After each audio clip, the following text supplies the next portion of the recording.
آج ہمارے سامنے جو آنے والی رات ہے جسے 31 کا نام دیا جاتا ہے، نیو ایئر کا نام دیا جاتا ہے، اور اس رات میں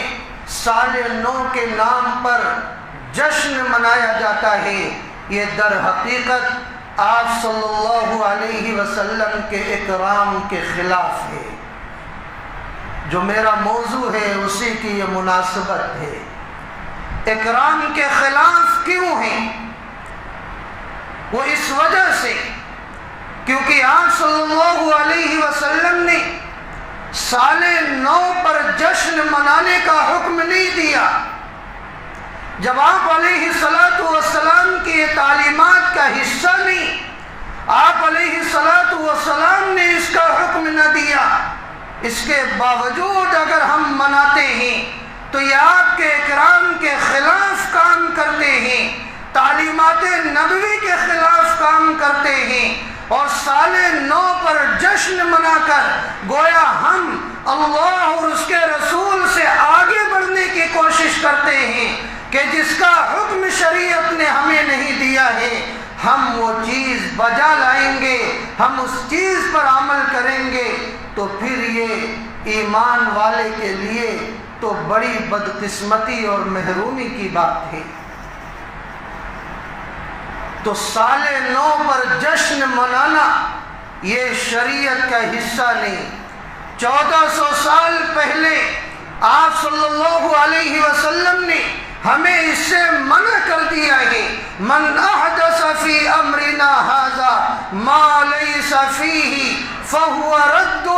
کہ جس شخص کو تم دیکھو کہ وہ ہمارے دین میں کسی نئی چیز کی ایجاد کر رہا ہے جو شریعت کا حصہ نہیں، تو اسے رد سمجھو، مردود سمجھو، اسے کنارے لگا دو۔ تو سال نو پر جشن منانا، نیو ایئر منانا، 31 منانا یہ شریعت کا حصہ نہیں، ہمیں اسے کنارے لگانا ہوگا اور شریعت کے مزاج کے مطابق زندگی گزارنی ہوگی۔ یہ دراصل عیسائیوں کا طریقہ ہے، فساق و فجار کا شعار ہے۔ آپ دیکھ لیں کہ منانے والے کون لوگ ہیں جن کی زندگی میں نماز نہیں،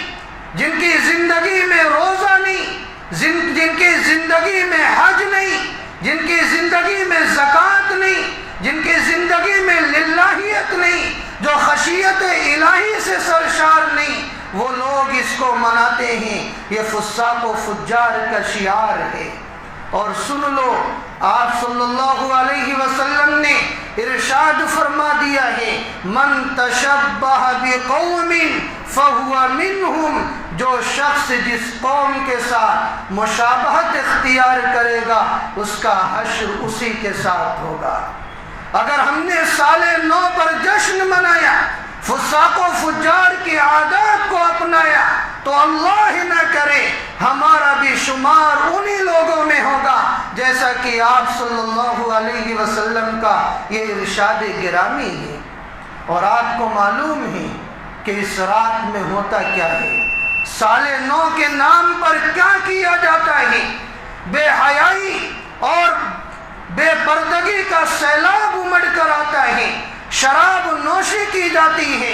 جوا کھیلا جاتا ہے، زناکاری بدکاری کی جاتی ہے، عریاں مناظر سامنے آتے ہیں، غیر محارم کا اختلاط آپس میں ہوتا ہے، اور نہ جانے کیسی کیسی برائیوں کو اس رات میں انجام دیا جاتا ہے، اور اس کی نسبت حضرت عیسیٰ علیہ السلام کی طرف ہوتی ہے، عیسوی سال کی طرف ہوتی ہے۔ نعوذ باللہ، اگر مسلمان اس میں شامل ہو جائے تو اللہ کے نبی کو، حضرت عیسیٰ علیہ السلام کو وہ کیا منہ دکھائے گا؟ میرے بھائی، ڈوب مرنے کی بات ہے۔ اگر مسلمانوں کو کچھ کرنا ہے اس رات میں تو کیا کرنا ہے؟ ان کو 3 کام کرنے ہیں۔ پہلا کام تو دعا کرنی ہے، وہ دعا جو سال نو کی آمد پر حضرات صحابہ رضی اللہ عنہم اجمعین ایک دوسرے کو دیا کرتے آتے تھے اور یہ دعا پڑھا کرتے تھے اور اسے سیکھا کرتے تھے، وہ دعا میں آپ کو سناتا ہوں۔ اللہم ادخلہ علینا بالامن والایمان والسلامت والاسلام ورضوان من الرحمن وجوار من الشیطان، کہ اللہ یہ سال جو ہم پر داخل ہو رہا ہے اسے امن و سلامتی کے ساتھ، سلامتی اور اسلام کے ساتھ، رضائے رحمان کے ساتھ اور شیطان کی پناہ کے ساتھ داخل فرما۔ اگر آپ کو کچھ کرنا ہے تو یہ دعا کیجئے اور اپنے ماضی کا احتساب کریں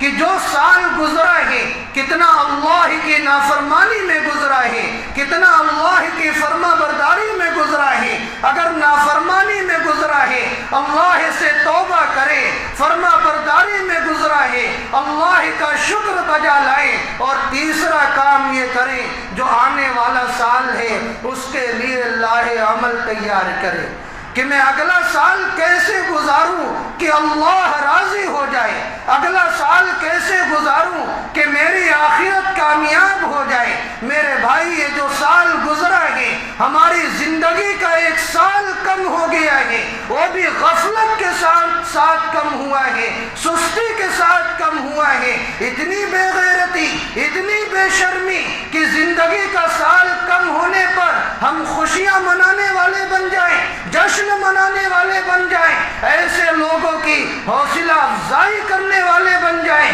کہ ہمارا ایمان مر چکا ہے، ہماری حس ختم ہو چکی ہے، ہم کتنے بے غیرت ہو چکے ہیں۔ میرے بھائی اگر ہم ایمان والے ہیں تو آج یہ عہد کرے اور یہ عزم کرے کہ انشاءاللہ ہم کبھی بھی سال نو پر جشن نہیں منائیں گے، ایسے لوگوں کی مخالفت کریں گے، ایسے لوگوں کو حوصلہ نہیں دیں گے، ہم اپنی اگلی زندگی کے لیے لاہ عمل تیار کریں گے جس سے اللہ اور اس کا رسول راضی ہو جائے۔ پروردگار عالم مجھے اور آپ کو حسن عمل